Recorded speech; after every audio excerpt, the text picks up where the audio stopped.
Welcome into One of One Sports, the only one for your original sports takes, commentary, analysis, and of course, predictions. Today we continue our college football series of predictions with today's team, the Texas Longhorns. Let's get into it.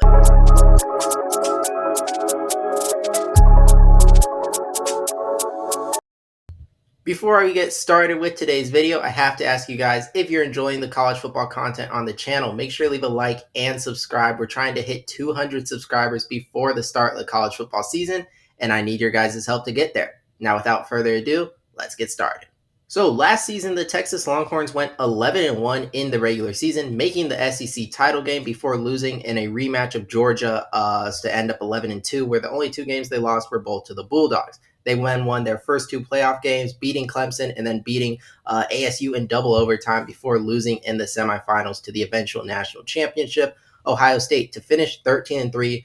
And now that means Texas has gone to back-to-back college football playoff semifinals, been very successful over the last 2 years. And last year specifically, they had an elite defense and an offense that held them back just enough to prevent them from reaching the ultimate goal of winning a national championship.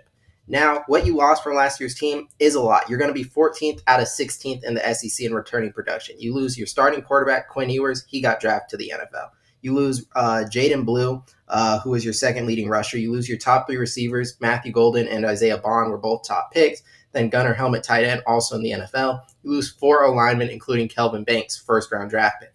Defensively, you lose less, but you do lose some studs in Andrew Makuba and then Jahdae Barron, who won the Thorpe Award for Best Defensive Back. Special teams, you also lose experienced kicker Bert Auburn. It's worth mentioning there. Then, in terms of what this team returns, we'll talk about Arch Manning in a second, but you return Contravion Wisner, over a 1,000-yard rusher, and then you also have Gibson, who could be the secondary back, or CJ Baxter, former 5-star, was supposed to be your top back last year, got hurt. He's now back from injury, so the running back room, it's stacked once again this year. And then receivers, you obviously lost a lot of talent, but you return Ryan Wingo and DeAndre Moore, 2 young, speedy receivers who are going to give options to throw to, and then DJ Campbell, your only returning offensive lineman.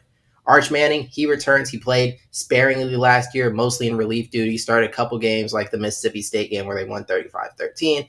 And he is the Heisman front runner, partly because, yes, his last name is Manning, partly because he was #1 high school recruit, 5-star, and he's at Texas. So there's an insane amount of hype and pressure on Arch Manning to perform at an elite level. And as for my expectations, I think he's going to be a good quarterback, and actually a really good quarterback with immense talent. But I don't think he's going to be the Heisman winner. Spoiler alert for my Heisman video coming soon. But I'm not going to pick Arch Manning. And part of that is we do have to realize Steve Sarkisian had a team that at least came really close to winning the national championship, and he thought Quinn Ewers gave them a better shot. Now, some people think, it's like a loyalty thing to Quinn Ewers. I think if Sarkisian thought Arch Manning was going to be win them those games and win them a national championship, you don't pass up that opportunity out of a loyalty to a quarterback you don't think is as good. So Arch Manning, I don't have the insane level of expectations some other people have, but I do think he will be a very good quarterback. Defensively, you return Trey Moore and Colin Simmons, so you should have arguably the best pass rush duo on the edge in the entire country. You then have Anthony Hill and Leona Lafau returning at linebacker. Anthony Hill, probably the best linebacker in the country, and you have the best linebacker group in the SEC in all likelihood. You then also have one of the best secondaries in the country, led by preseason All-American Michael Taft, Malik Muhammad back there, Jelani McDonald, and you probably have the best secondary group in the SEC. So the defense returns a lot, and it looks very stacked. In terms of what you're adding offensively, Jack Edries, tight end from Cal, very good player, going to be a huge pickup to replace Gunnar Helm. Then Emmett Mosley, a wide receiver from Stanford's the other big offensive pickup, and you've got a couple of O-line transfers you brought in as well. Don't know if they're going to be able to beat out the guys you had in waiting behind last year's O-line. Then defensively from the portal, you brought in Cole Brevard from Purdue, Marrod Watson from Syracuse, and Travis Shaw from UNC. 3 guys, like in Travis Shaw's case, immensely talented, hasn't had all the production. Brevard and Watson have had better production, but on worse teams in Purdue and Syracuse. But these are all interior D lineman reinforcements, something Texas needs this year, as that's one of the places they don't have a lot of returning talent on the defense, is on the interior of that D-line. And then finally, you brought in the nation's #1 recruiting class, including 4 5-star recruits. Safety Jonah Williams is the highest, then D-lineman Justice Terry, wide receiver Khalil Lockett, and cornerback Cade Phillips. So the Texas team, once again, going to be loaded with talent. And even though you lose a bunch of studs, there's no team, I would say, in the country better prepared to have more stars up and coming to replace them. For the specific strengths and weaknesses of this Texas team, the strength I would have to say is the defense. We mentioned the pass rush, I think will be elite. I think the secondary and linebacker group are also the best of the SEC. To me, on paper, clear cut, the best defense in the SEC. And then offensive weapons, I think, is a strength, which is kind of crazy to say considering you lost two first round, or I don't think Bond went first round, but there was like talk that he could. But two high level receivers in Golden and Bond, and then Gunnar Helm, who was an elite tight end, to lose all that. And still have Wisner and Ryan Wingo who could break out. DeAndre Moore is really good. Jack Andrews who's going to be a really good tight end. To still have so many weapons, I didn't even mention the other running backs. It's just a testament to how well Texas has brought in and developed talent. Weaknesses, when you lose four O-linemen, like maybe the O-line won't be a weakness, but when you lose four starting O-linemen, it's at least a huge question mark. I do think Arch Manning can handle it better than Quinn Ewers could have if the O-line wasn't as good, because Arch Manning is more mobile, can create more on the move. And then the interior D-line, we mentioned all those transfers they brought in, but still, if those guys don't live up or don't fulfill the need Texas thought they would when they went out and brought them out of the transfer portal, that could be a concern in terms of like run defense and that sort of thing.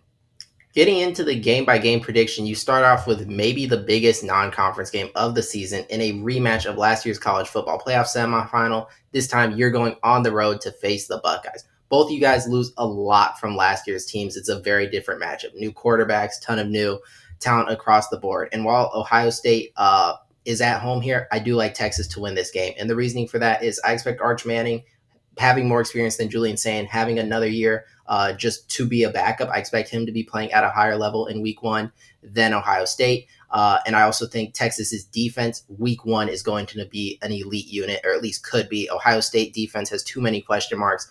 And when you combine that with the questions at quarterback and a little bit of questions on the O-line, I think they're a team that's less prepared to go in week one and win a game that I think is going to be low scoring than Texas. Both teams lose a lot. Texas, a little more experience, and I just trust the defense to be able to win them this game. And then three games that there's no way Texas is going to lose any of these: San Jose, UTEP, Sam Houston. If any of those pull them off, it's the upset of the season. Texas obviously winning all three of those before their first bye week. The bye week comes at a good time, in my opinion, because a road game at Florida is a tough game. But when you've been kind of coasting for the past few weeks, then get a bye, I do think you're going to be really well prepared for this. And I do think while Florida is very talented, they still don't have the talent of Texas. I like the coaching edge, Sarkisian over Napier. And even in Florida's strengths, which I think are like on the O-line, I still think Texas' pass rush can disrupt Lagway, and he's still a young quarterback at this point. I like Texas to win this game. And then I also like them to win the Red River Shootout against Oklahoma. Look, Oklahoma should be greatly improved. The offense should take leaps and bounds to be better than from whatever last year's offense was. But Texas, I think, is an elite team in college football, especially by week 7 in this year. And I just don't think Oklahoma's ready for that caliber. Like, I think they can get back on the right track under Brent Venables, but to be at a neutral site and just straight up beat Texas, I'm not seeing it.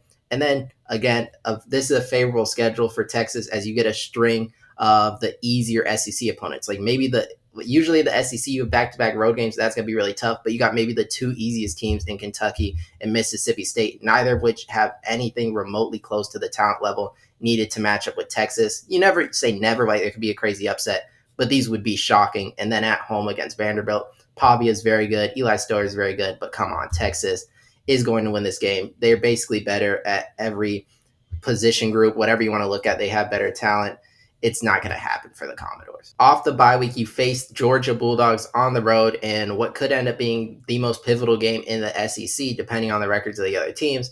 And last year you lost to Georgia both times. I think they get you again. I think Kirby Smart proved he was given some issues to Steve Sarkisian. And I think we could see that again. There was something about way Georgia was playing Texas that disrupted them. And it's going to be likely a night game in Sanford Stadium. It's going to be rocking. Even off the bye, I don't think Texas goes in here and gets the win. I do think you bounce back to beat Arkansas at home. And then in your huge rivalry game that's in its second year of its renewal against Texas A&M, I think a lot like last year, Marcel Reed and that Texas A&M offense will be very limited and struggle to move the ball against Texas, resulting in a Texas victory where the Longhorns end up finishing 11-1, good enough to make the SEC championship, make the college football playoff, and depending on how they do in the SEC championship, that'll determine their seeding.